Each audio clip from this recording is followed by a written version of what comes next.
कोई यहाँ पर आता है CGPSC की तैयारी करने के लिए, तो उनको इंग्लिश मीडियम में कैसे तैयारी करनी चाहिए। पर उससे पहले ये बताइए कि क्या सोच के आप CGPSC में आए?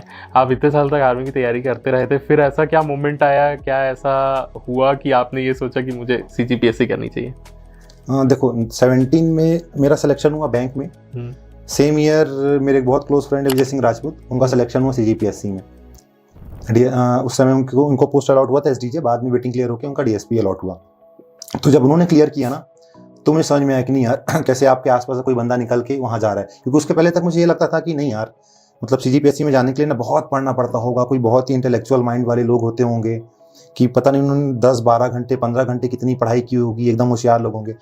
ठीक है, वो था होशियार, बट उसने जब निकाला ना तो ऐसा लगा कि नहीं यार कोई आसपास का ऐसे कोई बंदा है ना, उसने एग्जाम निकाला है। तो कोई जेन्युइन आदमी जब वहाँ पे जाता है ना आपके आसपास का, तो आपके अंदर भी वो कॉन्फिडेंस आता है कि नहीं यार मैं भी जा सकता हूँ। तो वहाँ से मतलब वो चीज़ की शुरुआत हुई कि ये एग्ज़ाम में दे के मुझे देना चाहिए, निकलेगा तो अच्छी बात है। लेकिन ये था कि जॉब के साथ थोड़ा प्रिपरेशन मुश्किल था। तो प्री के टाइम तो शुरू में 10-15 दिन पढ़ लेता था, बट बाकी टाइम ऐसे पढ़ने का ज़्यादा मौका नहीं मिलता था। बट था कि एक कंसिस्टेंसी थी कि रोज़ एक आध घंटे 2 घंटे हफ्ते में थोड़ा सा एक ऑन एन एवरेज 8-10 घंटे की पढ़ाई कर लेता था। तो पढ़ते रहा। फिर फाइनली जो 19 का जब मेरा PSC का प्री था, तब उस साल ऐसा था कि मैंने पहली बार थोड़ा सा ये सोचा कि नहीं यार इस साल अब थोड़ा सा टाइम होते जा रहा है। क्योंकि अब बैंक में भी ऐसा था ना कि एक आध साल और रह जाता तो निकलना काफ़ी मुश्किल होता वहाँ से, क्योंकि प्रमोशन ऑलरेडी ड्यू हो चुका था और ऑल इंडिया ट्रांसफ़र होते हैं। तो एक बार यहाँ से अगर बाहर निकल जाता तो लगभग मेरे लिए वो इम्पॉसिबल होता। तो उस साल फिर ऐसा था कि मैंने 2 वीक की लगभग प्री के लिए छुट्टी ली और थोड़ा अच्छे से पढ़ाई की।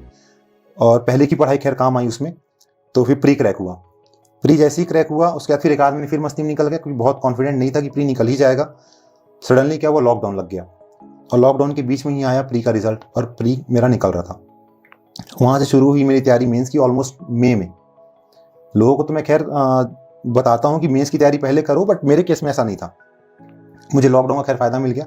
मई से प्रिपरेशन चालू हुई मेरी और मैं इस हिसाब से प्रिपेयर कर रहा था ना कि एग्ज़ाम मई भी अगस्त के आसपास होगा। एग्ज़ाम अगस्त के आसपास नहीं हुए, बट नोट्स काफ़ी हद तक प्रिपेयर हो गए। नेक्स्ट डेट आई अक्टूबर की, तो जितने नोट्स बनने थे सारे कुछ थे, आधे से ज़्यादा मैक्सिमम चीज़ें हो गई अक्टूबर में। अक्टूबर में फिर एग्ज़ाम पोस्टपोन हो गया। अब उसके बाद मौका मिला, नोट्स तो अब कंप्लीट हो गया, अब उसके बाद मौका मिला प्रैक्टिस का। तो उसके बाद प्रैक्टिस चालू हुई और अच्छे से। तो ये चीज़ें ना क्या हुई, स्टेप बाय स्टेप रिफाइन होती गई। ठीक है, और कोविड की वजह से जो एक्सटेंडेड टाइम मिला ना मुझे, तो उसका मुझे बहुत हेल्प हुआ। फिर फाइनली जब मार्च में एग्ज़ाम हुआ और मैं मेन से बैठा तो कॉन्फिडेंस भी था खैर कि रैंक तो आ जाएगी। तो रैंक आ गई फिर उसके बाद।